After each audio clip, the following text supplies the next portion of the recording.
Welcome back to season 2 of the Bookcast. I am D.L. White, Atlanta based author of romantic fiction featuring Black men and women. We've been reading The Never List by D.L. White. You can purchase this book in ebook at booksbydlwhite.com/books.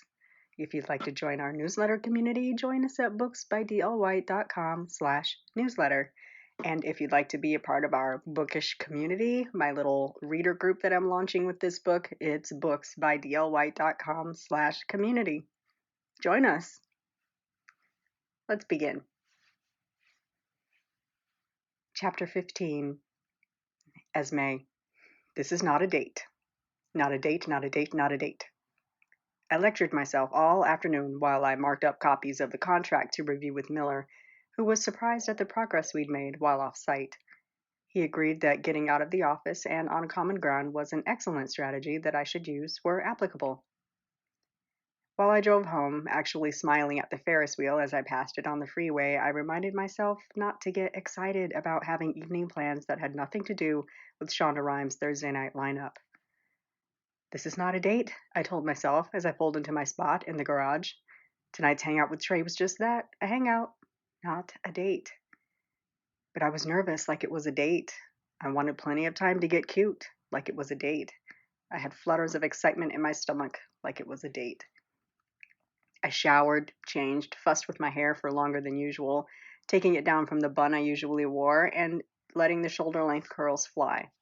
My face was bare except for a tinted moisturizer and a swipe of gloss on my lips. I arrived at the agreed-upon spot in a pair of tapered jeans that I bought off of Instagram, so I was thankful that they fit. I paired them with a graphic t-shirt and my favorite Vans.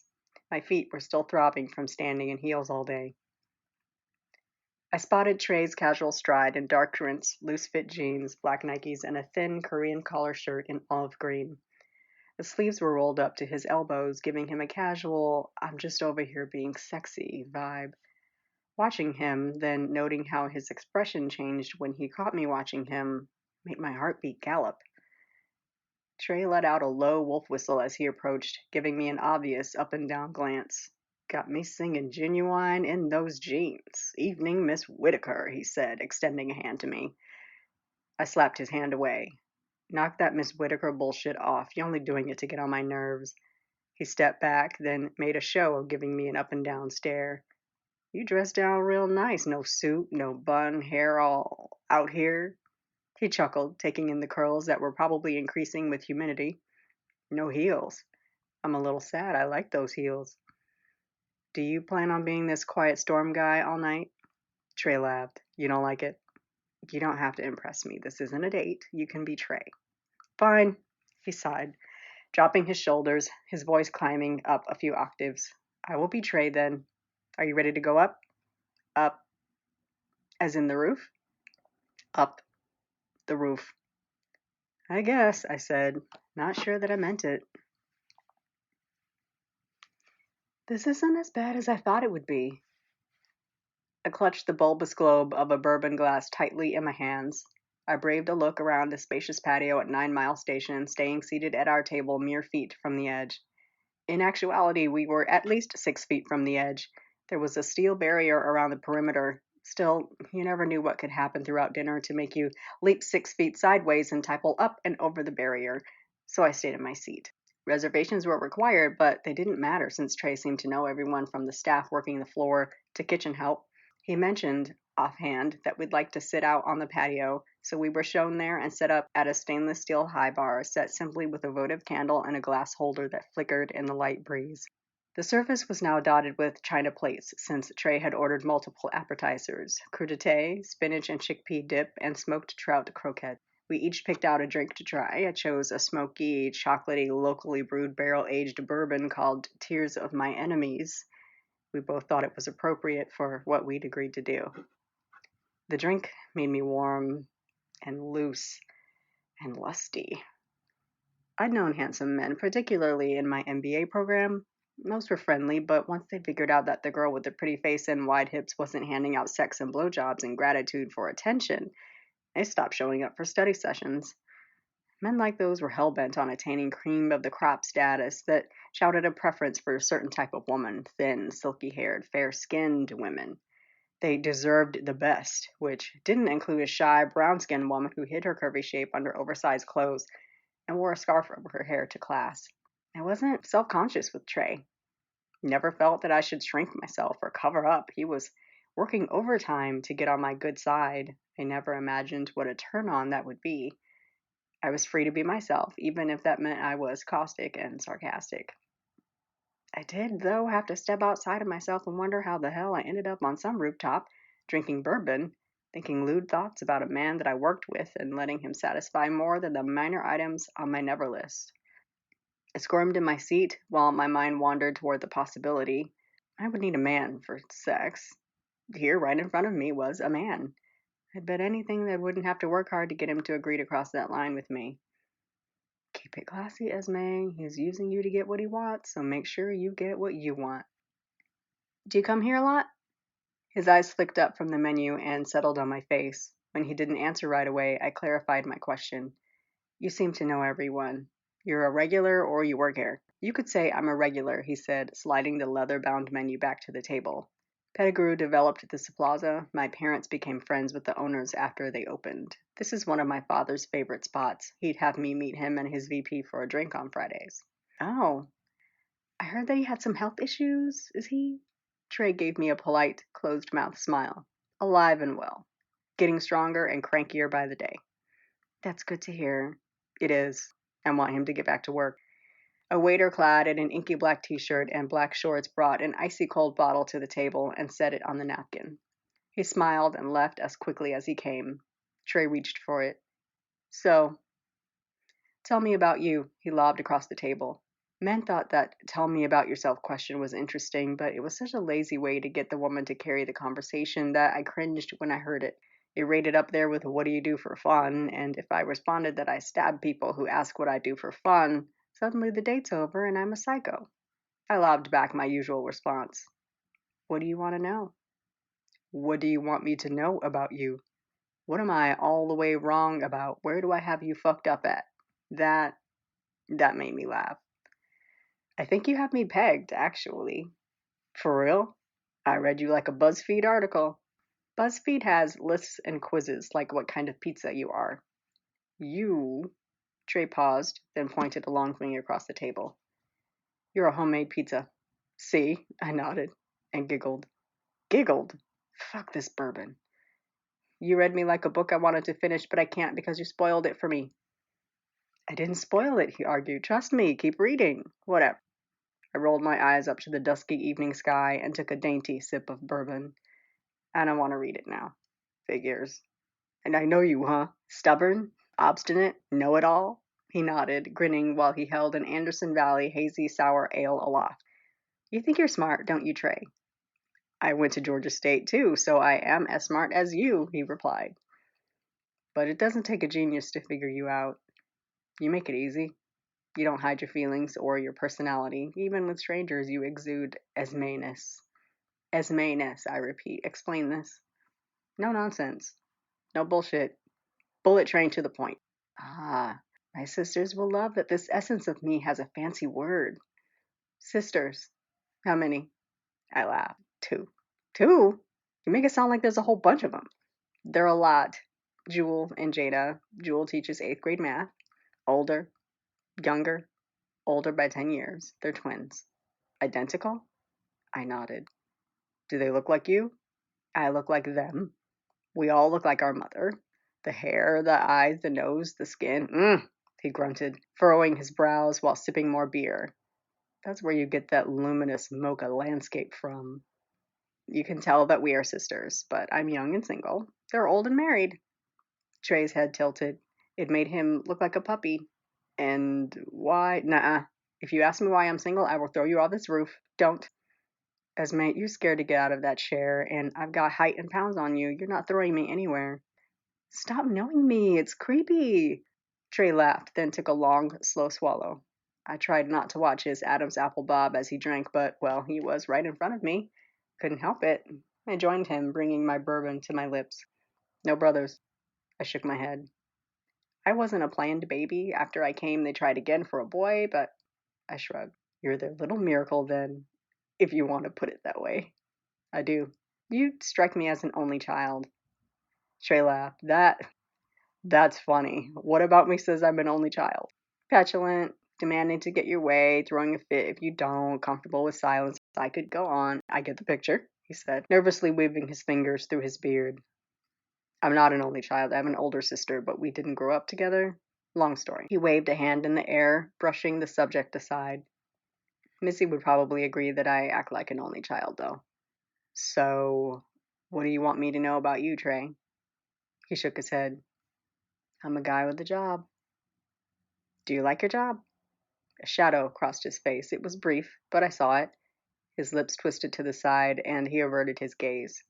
Don't answer that, I said, my words rushing out so they weren't jumbled together. Sorry, you look like you didn't want to. It's fine, Esme, he interrupted. The job that I have is not the job that I want, but it is the job that I need to do to get the job I want. Makes sense? I bobbed my head. It did. You get one free answer. You have to work for the rest. Work? Yeah, work. I'm not offering up my personality to you for free. You gotta win the rest. What are you ordering for dinner? So. Trey clapped his palms together, then rubbed them, giving me a grin that told me I was in for some fun. The point of this game is simple. Roll the ball up the hill, over the hump, into the numbered rings. The bigger the number, the bigger the point value. You win by accumulating the highest points. Do you want my tips for best play, or you want to wing it? Oh, I want the tips. We need an even playing field. What do I get if I win? You will not win, Esme. So says you. But let's say that I do. I don't know. I guess I have to share something about myself. What are you going to share when I win? You aren't going to win, but, tell you my actual name. What? I whipped around to face Trey, who was pressing the buttons to make the balls fall. Trey isn't your name? Don't you wish you had done some background research on me? He shot me a smarmy grin. Don't you wish they'd taught you that at that fancy school you went to? All right, okay. It's on. I win, I get information. What if you win? Then I win. No prize if you win? I'm spending time with a beautiful woman on a perfect Atlanta evening. I'm full of smoked ribs, cornbread, and greens. I'm about to play a game I haven't played since college. I've already won. It took a few beats, but eventually I processed what he'd said and blushed. Fuck that bourbon. Trey, you don't have to flirt with me. I know this isn't. I'm not flirting with you, he interrupted. Flirting intimates that I aim to manipulate your emotions and increase your attraction to me for romantic purposes. I'm just stating facts. I am here at this place that I enjoy with you, a woman who is beautiful, on a clear, warm evening full of food and drink. I don't need a prize for this game that you're not going to win if I don't give you my tips for best play. You want them or not? My eyes narrowed, and I did my best to scowl through the smile that spread across my lip. These better be some winning tips, the way you're talking them up. Trey taught me how to stand, the best way to throw, how to angle the ball so that it hits the ring I want to hit. Once the game started, however, the pressure was on, and I was a sorry skee-ball player. My balls kept bouncing off the side of the lane and rolling back down the slope until I picked them up and tossed them instead of rolling them. Hey, that's not how you play the game, Trey called, easily rolling the balls up and dropping them consistently in the 75 and 100 score rings. Your tips suck. This is the only way this ball is going into that ring. I hucked the ball toward the 100-point ring. It landed, circling. The machine exploded in lights and sounds. I got one! One, Trey repeated, smirking. I looked over at his score and shook my head. There was no catching up to his near 1,000-point score. Whatever. You picked a game that you're an expert in, so you have an advantage. Sometimes it be like that. Sometimes you walk into a situation that you thought you knew and you get thrown for a loop because someone else had an advantage. Sucks to be on the other side of that, doesn't it? I paused play, slowly turning to Trey, who was still rolling balls next to me. Is that supposed to be a dig at me? No, but take it however you want to take it. Miller brought me in because you were impossible to work with, and he has a company to run. Like I don't. Doesn't seem like it since you spend most of your time at Miller getting on my nerves and arguing ridiculous contract terms. They're not ridiculous when it's my bank account that he's playing in. I owe it to Pettigrew to fight for every penny that I don't have to spend to acquire this company. If you were on the other side of the table, you would agree. Don't pretend that you wouldn't. A buzzer sounded overhead and the machines went dark, ending play until we inserted more coins. I win. You didn't pick a prize, so did you win? I got under your skin, he grinned. Close enough. You feel like revenge? Load 'em up. It's on. 4 games later, I won, though it was obvious that Trey was playing at less than half power so I could win. I didn't care. The way the machine lit up and spit out extra tickets to redeem for prizes, you'd have thought I won the lottery. I clutched an oversized pencil and a bear with a t-shirt that read I won this at Skyline Park, Atlanta under one arm and sipped a toasted coconut liqueur. Trey wanted dessert, so we went back to the rooftop where he ordered skillet s'mores and 2 forks. We shared the dish and drank our sweet dessert drinks. You cheated, but I'll let you have your win. I didn't cheat. I was innovative. I don't think you'll ever be a professional skee-ball player. Damn, good thing I have that career to fall back on. Trey's chuckle sat deep in his throat, barely audible over noise from the tables around us. You want your prize? Hell yeah, I want my prize. I shoveled a layered chunk of graham cracker, chocolate, and marshmallow into my mouth, trying not to hum my note of pleasure too loud. What's your first name? My first name? He paused, mostly for drama, but also, I suspected, to get on my nerves. It's Saul, not earth-shattering. I paused. Saul? Like your father? Yep, he said, nodding, then going in for a bite of hot, gooey chocolate and marshmallow. Pops is Saul Pettigrew, too. I'm the third. They wanted me to carry on the name, but also have an identity. They've called me Trey my whole life. How, do you harbor any feelings of resentment about sharing a name with your father and your grandfather? Resentment? Nah. I do feel, though. Trey's voice trailed off, and he lifted his glass of liquor to his lips. I wasn't sure he'd pick up where he left off, but he went on. My dad has these goals and visions for me, you know. He and my grandfather dreamed up Pettigrew. He built it from the ground up. It's a good, strong business with a great future. I'm proud to be part of the legacy, and it's not that I hate the business, Trey shrugged and frowned, his brows knit together. It's the job you need to do to get the job that you want. It's why you can't walk away from this deal with Miller. Exactly, he agreed quietly. I'm gonna get it done. I have to. I don't have to like it, though. And I don't. Except for working with you. His eyes found mine and held my gaze for a long moment. And being with you right now. I didn't know how to respond to that, so I didn't. But I also didn't break the intense contact. Esme, do you trust me? No. Why do you ask? Liar. I pushed out a breath, wondering what this would lead to. All right. 5 minutes of trust. What do you need? Do you hear the music? I turned my head as though it would make me hear the strains of music more clearly. Now that I was paying attention, I recognized Smooth by Santana featuring Rob Thomas. The sultry Latin hit screamed up the charts while I was in college. Yeah, I hear it. He stood, grabbing my hand to pull me up. Come dance with me. I know. It's the roof, and you might fall off. I won't let go, I promise. He drew me tight against his body. I followed his lead, dipping one way, then switching it up. Despite the rooftop being about half occupied, he led me around the space like we were alone, his eyes half closed, his shoulders swaying with the beat of the drum, flowing with the whine of the guitar. Relax. Got you. He leaned in to whisper, his mouth so close to my ear that his breath stirred the hairs on the back of my neck. Goosebumps cascaded down my body. Feel the beat. Move with me. Like that. Trey's thighs were muscled, rock hard, as he anchored his stance and moved us side to side. His hand slid from my side to the small of my back, pulling me into him close enough to feel his thickness between us pressed into my belly. My body responded, moving in rhythm and time to him, not even tempted to pull back and shyness, because maybe he hadn't intended for me to know that he was hard. Or maybe he did mean to press into me, calling it dancing only because it was on the beat, on this hangout that seemed to be turning into a date, no matter how many times I told myself that it was not a date.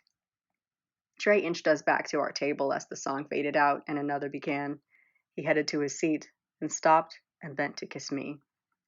Not a peck on the cheek, a licking and sucking my lips into his mouth kiss, a turning me into goo, setting me on fire, clit hardening, nipple pearling, making all of my body parts buzz kiss. When he pulled back and I managed to pry my eyes open, he was grinning down at me. Now I'm flirting with you, Esme. I stepped back, regrettably out of his arms, tugging my t-shirt down and running my fingers through my hair. Anything to appear to have something else to do besides stare at him, because what the fuck just happened? And why do I want to ask him to follow me home and show me what that long, hard thickness do? I sucked in a long breath and slowly let it out. Wow, look at the time. I need to head home. Do I owe you anything for the drinks or the game? Trey sat up in his seat, his eyes wide. You're leaving? I'm sorry. I horsed up. No. I held up a hand to stop him before he said another word. Don't apologize. Tonight was so much fun, but I need to leave. Otherwise, I'm going to make bourbon and liqueur-induced decisions. Trey's chin lifted as he inhaled deeply. Then he nodded. He got my point. I feel you. I'll walk you to your car. I wanted to insist that I could take care of myself, that I wasn't parked too far inside the deck and would be fine, but Jules' words came back to me. Don't be mean today, Ez. Sure, I answered instead. I'd like that. I'll take care of the bill and meet you at the elevator. Don't forget your prizes. You won them fair and square. With a wink, he picked up the folio with the printout of our bill and headed toward the line to cash out. I took one last look around the rooftop, smiling at the glistening lights of downtown, then grinning at the Ferris wheel making another revolution across the park. I tipped the last of the liquor into my mouth and walked back to the elevator to wait for Trey, pulling out a tube of lip gloss, since he'd just kissed all of mine off. Today was a day. I couldn't wait to talk to O'Neill. Trey pushed his wallet into the back pocket of his jeans as he approached. Something about the way he moved, the way his shirt stretched across his chest and shoulders, the way he carried himself in such a casual yet self-assured way. Shit. Somebody struck a match and relit the pilot light. So, you made it to the rooftop. Twice, I noted. The elevator door slid open and we stepped inside the cube. Twice. And you didn't die. How about that? I also rode a Ferris wheel today. I don't know if you knew that. I had heard that. You were very, very brave, Esme. I laughed, picking up on the shade in his tone. Shut up, Trey. I'm serious. Fear knows no age. It defies logic. You can't talk yourself out of fear. You have to be brave to decide that you want to work through it more than you want to give into it. You did that today. Dope. You sound like you speak from experience. A little bit, he mused. A little bit. The elevator door slid open, revealing the landing and underground food court. Unhurried, we strolled past counter-serve shops that sold snacks and beverages. Pizza, popcorn, hot dogs, what my father would call carnival food. He loved carnival food. I forgot to tell you that I spoke with Miller this afternoon. I told him that you had agreed to 90 days of health and wellness coverage for the employees that he'll have to release. He was pleased. There's nothing I love more than pleasing Thomas Miller. Sarcasm aside, he thinks our offsite excursions are a good idea, and that I got you to budge on anything at all is nothing short of a miracle. He's right. I was so sure that I could wear him down that I wasn't being fair. It was more about trying to impress my father by brokering a better deal than the one he offered. I guess Miller went to a fancy school, too. Wharton and then Savannah College of Art and Design. He's smarter than us is what you're saying. But you know how some people have book smarts and not street smarts? That's Miller. He can't imagine any other way that this shakes out except to sit in a room and argue about it. The idea that we went off site to negotiate is revolutionary to him. Trey cocked his head back and laughed. Esme, the idea of a red tie is revolutionary to him. He's the grayest man I have ever met. I laughed along, realizing that I'd felt the same way since I met him. Our footsteps echoed through the parking garage as we both headed toward my car, parked near the entrance so that I wouldn't have any trouble finding the car and getting out. So, look, I'm not just saying this. Tonight was nice. Thanks for meeting me and trusting me. Thanks for asking me. I have things to mark off my list. You're still not going to tell me all the stuff on the list, are you? I bobbed my head side to side, pretending to think it over. Nah, it's more fun for you to not know yet. I need to ask you an inappropriate question about your list, given our working relationship. I inhaled, wondering if he was going to ask, again, if sex was on the list, and if I was going to tell him that it was. Given our recent agreement to exchange favors for contract concessions, I said, I don't think I have room to complain about inappropriate questions. I bet. He paused, making sure I was hanging on every word before he spoke again. So, is having a man kiss the shit out of you in a parking garage on your list? Because if it's not, we need to add it. Thought of another pass of his lips brought a wave of heat that flushed through my body. I didn't think about it or argue against it or tell myself that this was not a date. In a few steps, I crossed the short span of distance, gripped the back of his neck, and relished in the feeling of him clutching my hips to pull me to him, angling his head slightly to the right as our lips met.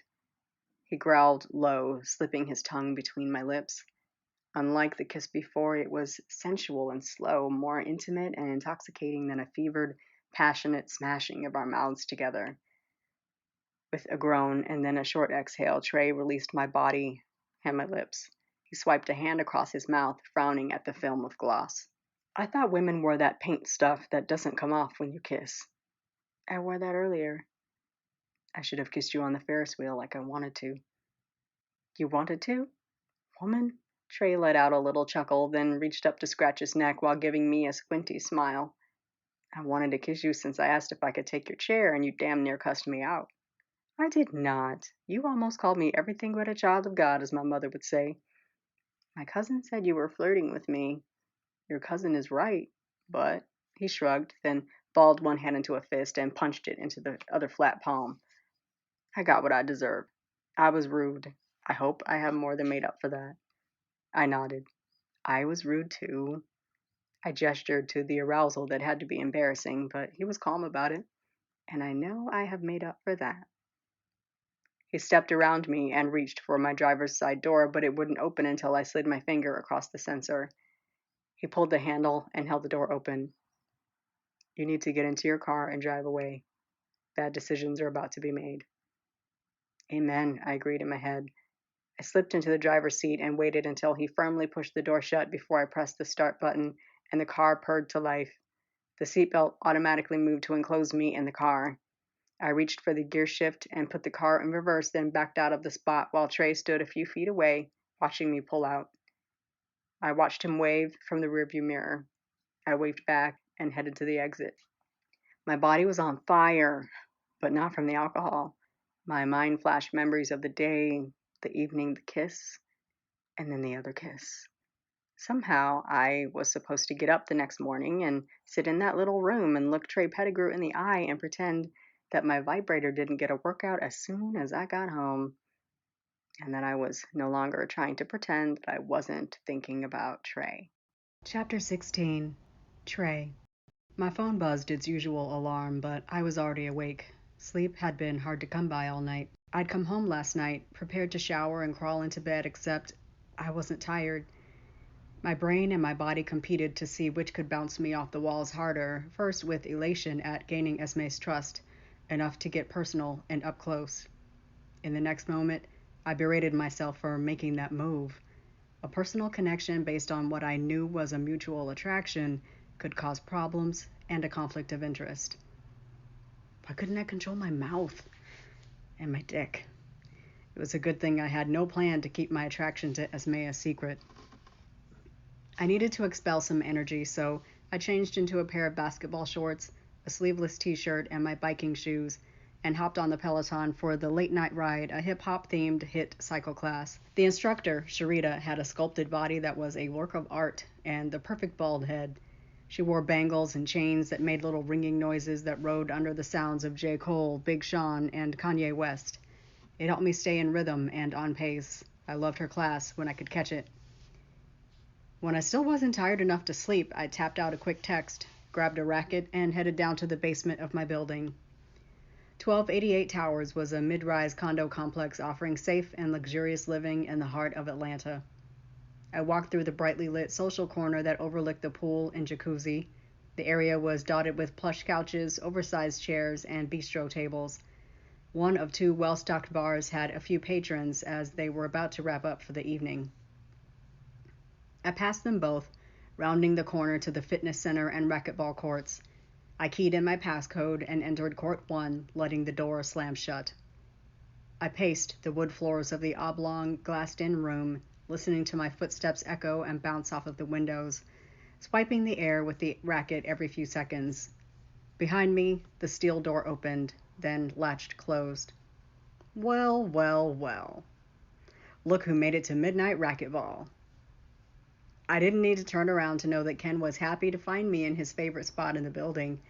He'd played racquetball all his life, was so skilled that he had the chance to try out for a pro team. When he had to choose between culinary school or racquetball, he made the tough call.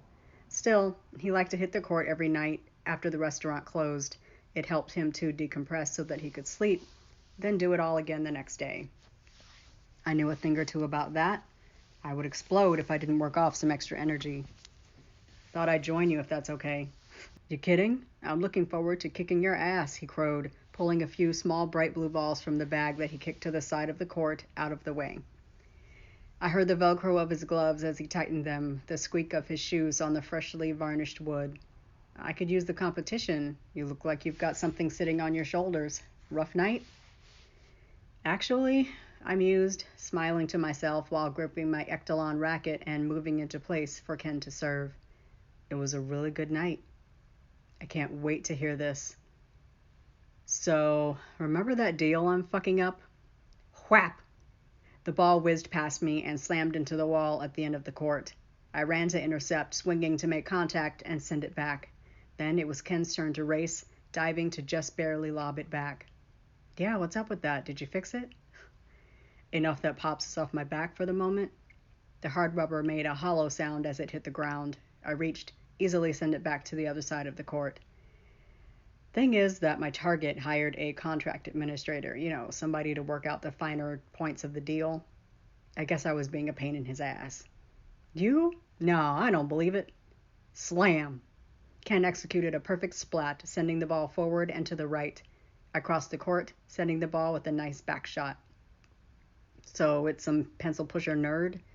Nah, it's a woman, like a woman.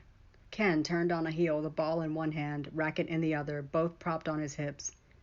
Shit, Trey, do not tell me what I think you're about to tell me, man. I paused to catch my breath and wipe a bead of sweat rolling down my forehead. What am I about to tell you? You said you had a great night.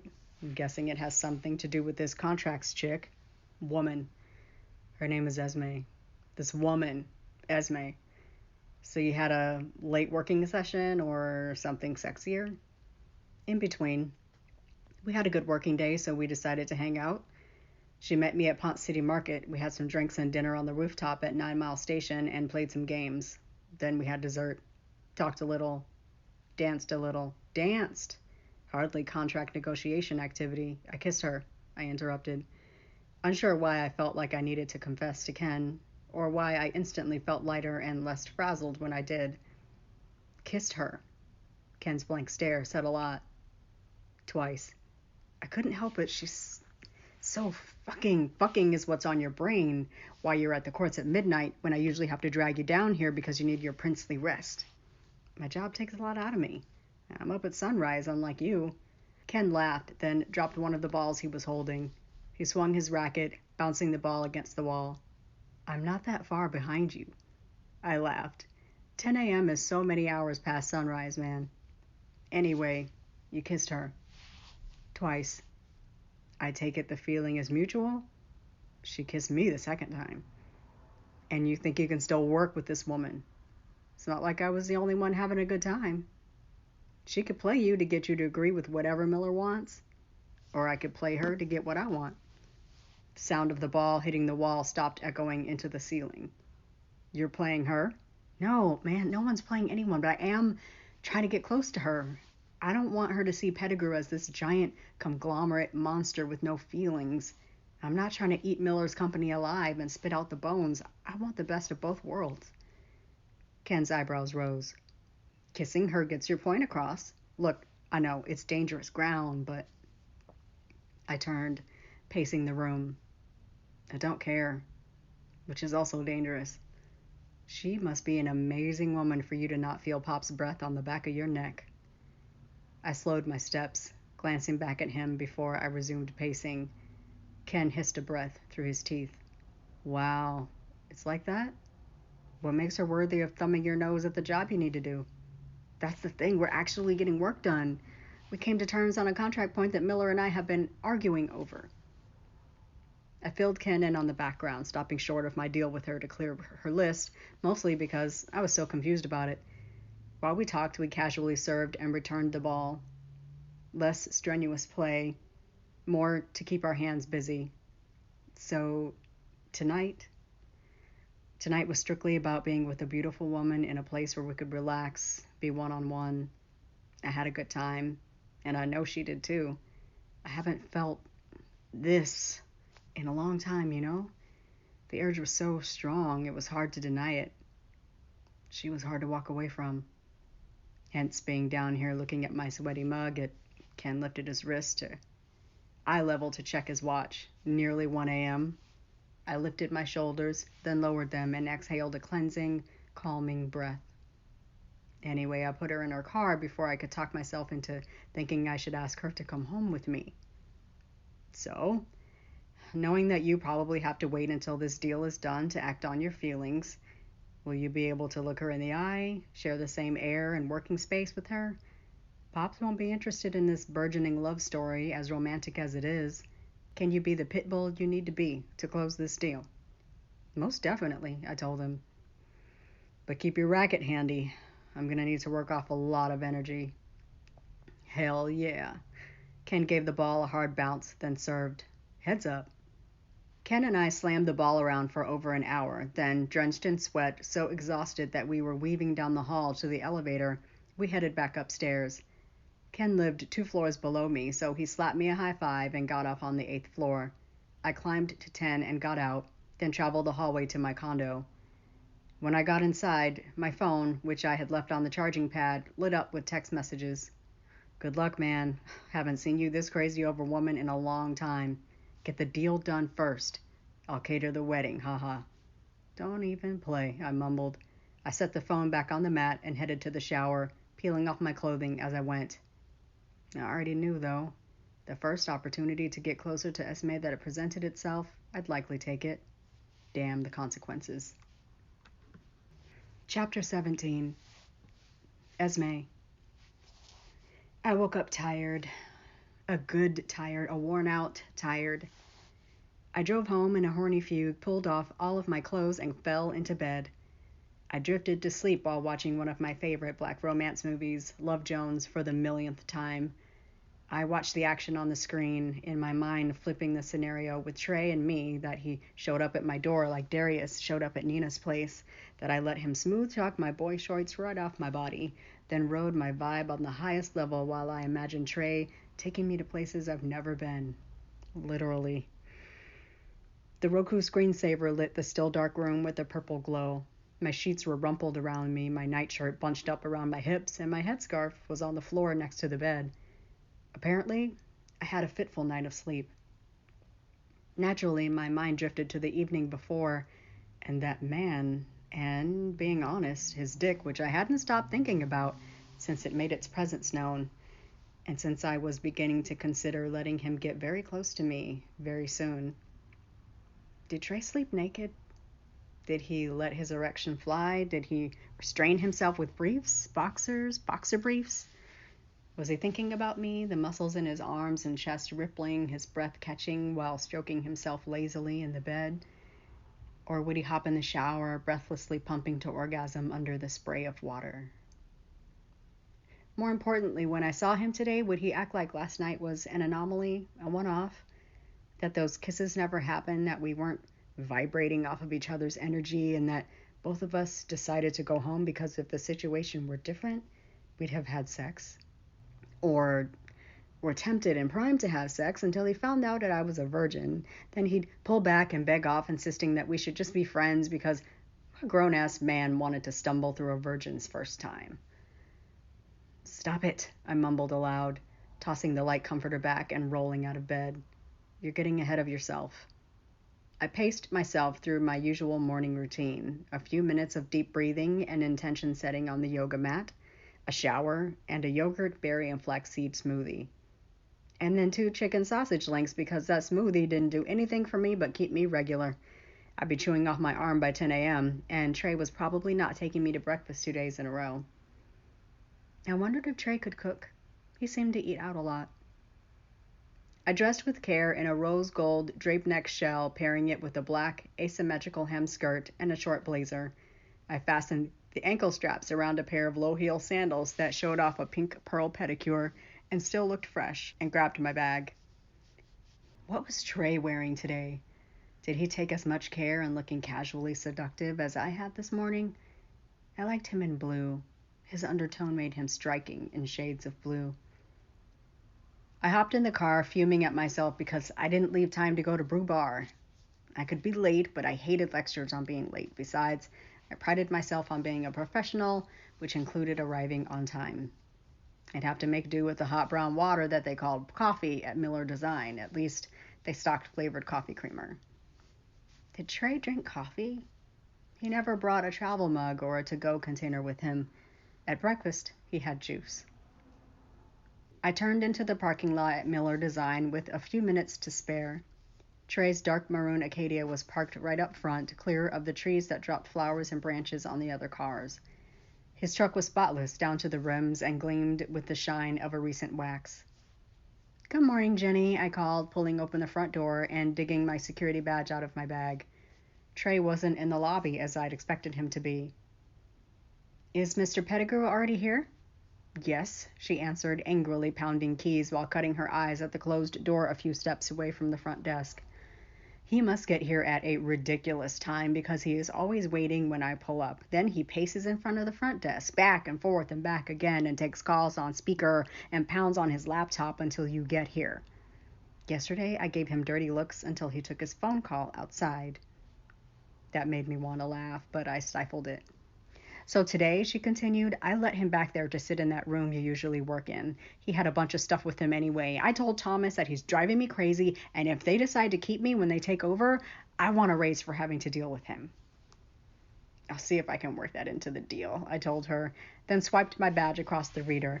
When it beeped, I pulled the door open and stepped through, waiting until it closed behind me to giggle. I was still chuckling to myself as I approached the conference room that Trey and I used for our discussions. The scent of something wonderful almost bowled me over as I walked in.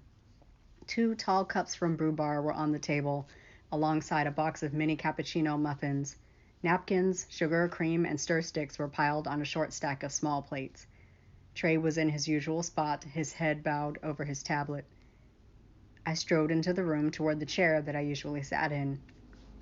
"You're wearing out your welcome with Jenny. She's threatening to demand a raise if you take her to Pettigrew." "The goal was to be enough of a pest to get me back here," he said, not looking up. "This is that only child behavior that I was talking about." He didn't look up, but I did see his cheeks round with his smile. "Remember, she knows where the bones are buried, all the secrets of how the company really works, how the invoices get paid, who works the longest, the hardest. All right. Point made. I'll be good." "What's with coffee and muffins?" Trey looked up, finally, pulling a pair of drugstore readers from his eyes, then flipped the leather cover of the tablet closed. Even if they were for fashion, he looked great in glasses. "Yesterday, I noticed that you had coffee from Brew Bar." "If I hit Peachtree on the way to Pettigrew, I pass them. I always wonder how their coffee tastes. Since you must like them." He paused to level a questioning glance at me. When I nodded, he continued, gesturing toward the little feast on the table. "I decided to give it a shot. I didn't know what you'd like, so I got vanilla. Everybody likes vanilla." They had mini muffins on special, and the girl at the counter caught me in a good mood, so I grabbed a dozen. "A good mood," I crooned, reaching for one of the tall cups and a couple of containers of cream. "Mr. Pettigrew is in a good mood today, so you're making this an easy Friday for me?" "See, your sarcasm is ruining this moment." I laughed. "This is very nice, Trey, especially since I didn't get a chance to stop. I thought I would have to suffer through the coffee here." I glanced up, grimacing. I caught Trey doing the same. "That is not coffee," he said. His lips made the saddest but funniest downturn while he slowly shook his head. "That is hot brown water," I finished, laughing. "I wasn't sure if you drank coffee because I never see you with a cup." "In the morning, before work. Any later than noon and I'm up all night." "Early on in our negotiations," he said, picking up the cup in front of him as he spoke, I accepted coffee from Miller, black, like I usually drink it at home. He shook his head. Mistakes were made. I vowed to never drink the coffee here again. Same, I said, using the stir stick to turn the brew into a creamy brown. I typically only drink coffee at home. Not saying I'm a connoisseur or anything, though I order my beans online and grind them myself. Coffee shouldn't taste like broken dreams. I have my beans ground at Kroger, but I agree. I took a sip from my cup and smiled. Perfect. How do you like Brew Bar then? Not bad, he answered, sipping too, pleased that I smiled. Agreement is a good place to start the day, don't you think? Are we transitioning to work talk now? Not before I tell you that you are fine as hell today, head to toe, and yes, I caught the toes. I felt myself blush and dipped my head to hide the flush on my skin. Thank you, Trey. We should probably not talk. Did you think about me last night? He lowered his voice to just above a whisper. Miller couldn't hear him if he was seated in the chair next to me.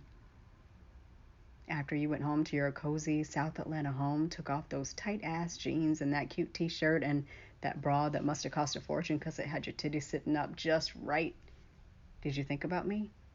Did you wonder if I was thinking about you? Did you hope I was thinking about you? I don't know what, because I thought about you. All of you, from the tightest curl on your head to those hips that rocked the beat with me last night, to the very last painted toe. You've been on my mind nonstop. Thought about you all night, all morning. Either I was having a hot flash or it was the electricity in the room, but I was parched suddenly and near breaking a sweat. Trey was barely audible, but my body heard him loud and clear. My thighs involuntarily clenched, and I prayed that the hardened nubs of my nipples weren't poking through my bra. Trey, we cannot have this conversation right now, I told him when I had gathered myself enough to complete a sentence. Definitely not here. We have a job to do. Thank you for the coffee and muffins. Let's get to work. I have an appointment this afternoon, and I want to make some headway before then. You right? He pushed back from the table and picked up his tablet, sliding the cover off again. The face of the device lit up with activity. Work conversation, boring chit-chat, safe. I get you, but understand something, Esme Whitaker. I'm committed to getting this contract signed because when neither of us has an ethical obligation to stay away from each other, I plan to pursue the shit out of you. If you don't want that, I need you to let me know now. I cleared my throat, then cleared it again, still parched. I reached into my bag to unpack my laptop, notebook, pens, highlighters, and a well-worn, dog-eared, marked-up, and sticky note-covered copy of the contract. We really need to get to work, Trey, so we can get this deal done. Is that your way of saying you'd welcome a pursuit? My face blazed fire-hot, which was no match for my galloping heart and everything happening below my waist and in my head. I wanted this man to do more than pursue me. I wanted him to conquer me, to possess me, to make me his in a way that no man had ever done. Yes, that's what that means. I swallowed hard, then sucked down a lungful of air. I just gave this man the green light to come for me. Did he know how much of a head start he already had? Which section would you like to work on today, Mr. Pettigrew? Several points are ripe for discussion. We're back to that. You call me Mr. Pettigrew when you're... Boldly, I flicked my eyes up to his. In the seconds that passed, I watched his facial expression morph from amusement to something else. I hoped he caught the tendrils of smoky attraction that I tried to radiate across the table. Trey rolled his tongue across his teeth, under closed lips, and nodded. I got you, he muttered quietly. Then, at a normal volume, said, Stock options. I think we're close to an agreement. I have a few notes that I'd like you to consider. I strolled into Jada's beauty boutique and spa at 3 o'clock on the dot. I never needed an appointment, the perks of being related to the owner, but I always gave Jada a heads up that I was coming through. I texted her earlier that morning and she'd responded, good, because we need to talk. I wondered what that was about. Aunt Esme! Jada's daughter, Leia, squealed as she hurried around the reception desk to wrap her arms around my neck. She was tall and slim, already 5'10" at 15. She also reaped the benefits of being related to the owner, Her deep brown skin was flawless, her brows and lashes immaculate, and a fresh set of box braids cascaded down her back. I beamed. I hadn't expected to see one of my nieces today. "Hi, sweetheart. You have practice today?" I stepped back to eye her uniform of black knee-length shorts and a sleeveless t-shirt with the Atlanta Women's Hoops logo in the center. Hoops was a privately funded city team that gave Leia more opportunities than the basketball team at John Lewis High. The city teams play year-round, not just in the winter, and play wasn't tied to her grades or attendance, though Jada wouldn't let Leia play unless she kept both in line. "Tonight, I told Mama I was help out this afternoon since we had early dismissal."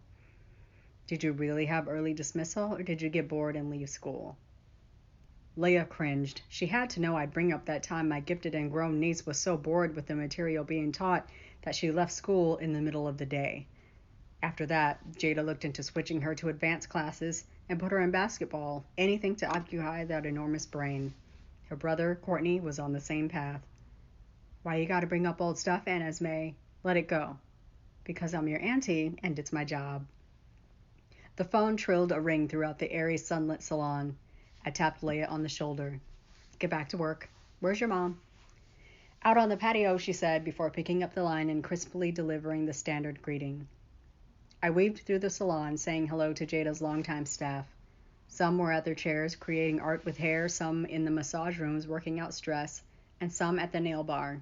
She ran a tight but fair and profitable ship, so she didn't lose staff often, and when she did, the seat didn't sit empty for long. At the back of the shop was the business office, the storage room where she kept her stock, and the break room, which housed 2 washers, 1 dryer, and a full kitchen setup. She was open 6 days a week, so she liked the back office to feel like home. There were many nights that I'd bring dinner and we'd sit in the kitchen together and eat. A set of French doors were propped open, white sheets fluttering in the afternoon breeze. I stepped out onto the stained wood deck that Jada's husband built behind the salon, turning an ugly, unusable concrete pad into usable space. Customers could wait up front or on the patio, grab a drink from the bar cart, and relax in the lounge area. "Yeah, she just got here. I'll tell her." Jada pulled her phone from her ear and watched me approach her at a patio table under an umbrella. A full glass and a plate of cheese and crackers sat in front of her, and she looked cozy casual in a gray Nike sportswear short romper and sneakers. I grabbed the mason jar and took a sip, frowning as I set it back down in front of her. "Vodka lemonade before you put your hands in my hair?" A face that was more like mine than her twin returned my smile. "I always have a sip before I do your hair," she answered, flipping her own set of braids behind her shoulders. Hers had bubblegum pink hair weaved into the braids, and they looked amazing on her. Benning prohibited unnatural hair colors, otherwise I'd be tempted to do the same. I hummed. "Does your husband know you got your thighs out?" I gave her flesh a meaty slap, then dropped into the seat next to her. "Tell me what? Who was on the phone? Your sister?" I chuckled, reaching for 2 Ritz crackers from the sleeve she had opened. "You haven't checked into the family chat since you got on that Ferris wheel. The people need the update, and you haven't delivered." I lived, obviously. The buttery cracker melted in my mouth as I shrugged my shoulders. "I talked to you right after. What updates do the people need? And by people, do you mean O'Neill, who hasn't answered any of my texts?" "Oh, he got on another leg from Milan to Dubai, I think. Somewhere far away with no cell service for a minute. He'll probably hit you when he gets to wherever, or back home." Weird how I live with him and you know his schedule better than I do. It wouldn't be weird if you checked WhatsApp. I rolled my eyes and reached for my phone. I opened the app and scrolled and scrolled and scrolled. Random chit chat. Jewel was buying an air fryer. My mother was raving about Palm Springs. They'd pulled into the resort late the evening before and were settling in for the next few weeks. Jada asked about getting bubble gum out of towels. Kids love to stick their gum in salon towels. What am I looking for, Jada? Conversation. We just be talking in there. I closed the app and put the phone away. I don't have time for conversation. Don't even tell that lie. You have plenty of time for conversation between all those TV shows you watch and those books you read. Well, I might not have free time like that for the next couple of weeks. Jada leaned back, then leaned in again. Is this a super casual way of updating me on the guy at work? Maybe, I shrugged. Ask me where I was last night. Where were you last night, Esme Whitaker? The rooftop at Ponce City Market. The what? Jada screeched. You got on somebody's roof? After the Ferris wheel? Was Shonda Rhimes up there? Y'all are gonna stop picking on my love of Shonda Rhimes shows like you don't watch them too. Don't change the subject. What were you doing on the roof? I was on a date, I answered slyly, swiping more crackers.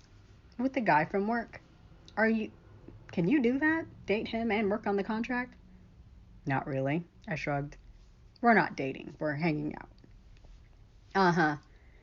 On rooftops and riding Ferris wheels and shit. Jada's eyes rolled skyward. So you think you like him? I mean, he got you up on a roof, so I guess so. Yeah, I'm kind of thinking he might be the one. I mean, I don't mean my soulmate. I mean, you trying to decide if you're gonna fuck him. I came to you because you're sensitive and romantic, Jada. Her belly laugh was contagious. I laughed too. Hell, Esme, I have 2 teenage children. I haven't been romantic in about 16 years. My husband sends his regards. Whatever. You two moon over each other all the time. Jada smiled. Her eyes squinted like they always did when she talked about her husband, Joe. He is the shit, ain't he? Anyway, so yeah, I'm thinking that I might, if you can't say the words, you can't do the deed. You grown. You can say sex. Intercourse, fucking, dick, in, pussy. Yeah, I got it. So, yeah, I might see if he's interested in letting him hit that, popping that cherry. I threw up my hands in frustration. I feel like I'm talking to Leia right now. What do you want from me, Esme? Should I encourage you to go for it because you're about to turn 40 and now's as good a time as any? Do you want me to talk you out of it because it's something that should be organic? What do you want? Organic isn't going to happen, I mumbled, coming back from my silly mood. If I want it, I have to take control, make it happen, make sex happen. There was the matter of a list and a contract and 2 businesses and a balance, but I couldn't really talk about that part of the situation. I don't think you have to work that hard, Ez. Men like sex. Do they like sex with virgins? Some do. I huffed, balancing my elbows on the table and resting my head in my hands. I want him to want me and want me to be ready. I want him to want me to have a good time and not be weird about it being my first time. I want him to make sure I come and not think less of me because I waited so long and didn't fuck him like a porn star right out of the gate. Men don't like instructing. You don't think... What is this man's name so I can stop calling him the guy from work? Trey. His name is Trey. You don't think Trey can be that guy?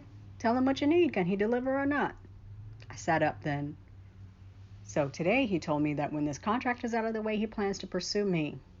He asked if I wanted that because if not, he'd back off. Jada's brows rose. She urged me to continue. And you said... I said... I would welcome his pursuit. Well, okay, you about to bust it open. Until he finds out that I'm a virgin, he's expecting sex, and the whole point is for him to expect sex.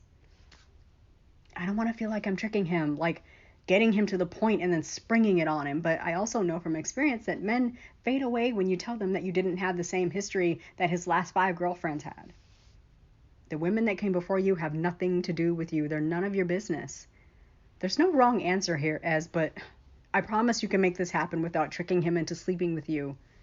You're taking that step on your own terms, and that's going to have to be good enough for him. If it's not, he's not the last man on the planet. All right? Right. I nodded. In the meantime, I still want him. Jada grinned. Tell me all about this man that got you on a Ferris wheel and took you to a rooftop. Have you sampled the goods, you know what I mean? Jada, I laughed, shaking my head. No. We kissed, though. Twice. But you're not dating. Hanging out, huh? You got skills? I huffed, fanning myself. That shit felt like fucking with our clothes on. Because you know how that feels. I know exactly how that feels. We danced for a few minutes. We were close enough that I got an idea of what he's working with. He got a big old dick. I don't know why I thought you'd be more sensitive than Jewel would be. She wants me to jump him already. So does O'Neill. 3 for 3. What do you want? I hesitated before answering because Jada knew me better than anyone. I had a great relationship with Jewel, and O'Neill was my best friend, but I had a special kinship with Jada. Always had. She'd know if I was lying or holding back. I squirmed in my seat, twisting so I leaned close enough to say what I wanted to say without whispering. I want him to fuck the shit out of me. I nodded. Mm-hmm. Speak on it. Multiple times. In multiple ways, just... I formed a fist and pounded the table. I need him to hit it hard one good time. You probably need more than one good time, but I feel you. I'm serious, Jada. I was on fire. I almost asked him to follow me home last night. See, you need to be careful. Good dick will trap you, turn you right out. That's how I ended up with that man and those hooligans you call niece and nephew. Jada, shut up. Joe chased you all the way through college. I let him think that. I'm hooked, honey. You find yourself a good man with a good dick, you don't let go. You got a picture of this tray? I pulled out my phone again and scrolled to a photo that I'd saved off the Pettigrew Construction website. It's an old picture, I told her, turning the phone around. She frowned, and I understood why. Trey wasn't much to look at in whatever era that photo was taken, but since then, he'd had a glow-up. He's thinner now, leaner, with a beard and a nice cut. You heard O'Neill, he's working with something. If you like him, I love him. And you didn't scream once on that Ferris wheel, didn't wail and demand they let you out of that thing like you did every fucking time we tried to take you to an amusement park. I locked the phone again and put it away. I might have tried to climb out of that gondola before the attendant shut us in. I also might have impaled his hand with these claws you put on me. I furled my nails toward her like a cat. He's not a fan of these. Joe likes it when I use them on his mama. I turned to find my niece halfway hanging out of the open space between the salon and the patio. Damn it, Leia. I'm trying to have a conversation with your auntie. What? My ride to practice has to pick me up early in about an hour. Adam said he'd cover the phone. All right. Don't leave this building without letting me know you're gone, little girl. Yes, Mama. Mm-hmm. Yes, Mama, all day, then do what you want. You're one bad decision from losing your phone. I'm not playing. I hear you, Mama. I felt Leia roll her eyes when she turned around and walked back to the salon. What is that about? House rules, Esme. When they break them, they've got to feel the consequences. That one? She pointed in the direction of the salon, acting like she's grown and out of my house, like I don't pay a pretty penny for her lifestyle. She don't bankroll nothing. I laughed while Jada fumed. My phone buzzed inside my bag. I pulled it out and saw that I had a new incoming text. Trey and I had finally exchanged phone numbers in case we needed to reach each other outside of Miller. Or in Trey's case, if he needed to send me texts that I read in his quiet storm voice. Trey Pettigrew. Hey girl. How you doing? Anyway, if you're not busy tomorrow night, we could do whatever scary thing you gotta do from your list. After you join me for dinner. Let me know. Hang on a second, Jade. I got a text from work. Why was I lying about Trey texting me? Can I meet you at your chair? Yeah, it got hot out here anyway. I waited until Jada was back inside the cool shade of the salon before I opened my text and thumbed out a reply. Next on the list is an extreme sport. You up for that? Trey Pettigrew. I'm up for whatever. Extreme sport, though? You read me. You scared? Trey Pettigrew. Nah. I'm not scared of nothing but pops. Can I pick the sport? I have some ideas. I guess, but I'm done with heights for now. Trey Pettigrew. No bungee jumping. Got it. Can I pick you up? I started to answer yes, then erased it to type that I could handle my transportation. Him picking me up would make it too much like a date. But then I argued with myself about my Esme-ness and went back to the app. Sure, since you know where I live.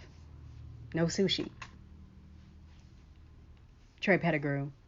Still missing out on a good thing. I'll let you know what time to be ready tomorrow. Can't wait to see you. My cheeks were flush and round when I closed the app and headed into the salon. Was that Trey on the phone? My eyes met hers in the mirror as I sat in her salon chair, her lips twisted into a knowing smirk. I don't know who you thought you were fooling. It's Jada, baby. Your whole face tells the story. Y'all doing some more hanging out? Yeah, tomorrow, I admitted. Jada shook out a large black smock and circled my body with it, fastening the Velcro at the neck. Where to? Bungee jumping? Hell no. My chest went cold at the thought of that. I explicitly said no heights. I don't know where. He's planning it. A man that plans dates. I know the bar is on the floor, but as an old married woman, That's impressive. When men think they're going to get some, they work pretty hard. Any reason he should think otherwise, Esme? You said you plan to open the candy shop. Do you have to put it like that? Child, I am grown and sexy. I can put it a lot of ways. And so can Joe. Isn't it time for my shampoo? I swear I can't stand you. Did Joe cook, though? I'd be starving when I get out this chair. He's grilling now. I was supposed to tell you that Jewel and Corey and the kids were coming over and that you were invited. The single hungry bitch in me likes the sound of that. Thank you for joining me for this episode of the Bookcast. We're reading The Never List by me, D.L. White. Have I mentioned that I love this book and these characters? I super duper hope you do as well. Again, if you'd like to read this book instead of listening, or if you'd like to read along while I'm reading, you can grab this book at booksbydlwhite.com/books. If you want the latest and greatest information before anybody else gets it, join my newsletter at booksbydlwhite.com/newsletter. And if you're already ready to talk about this book and the Bookcast episode by episode, join us at my community. It's booksbydlwhite.com/community. Have a great day, and we'll talk soon.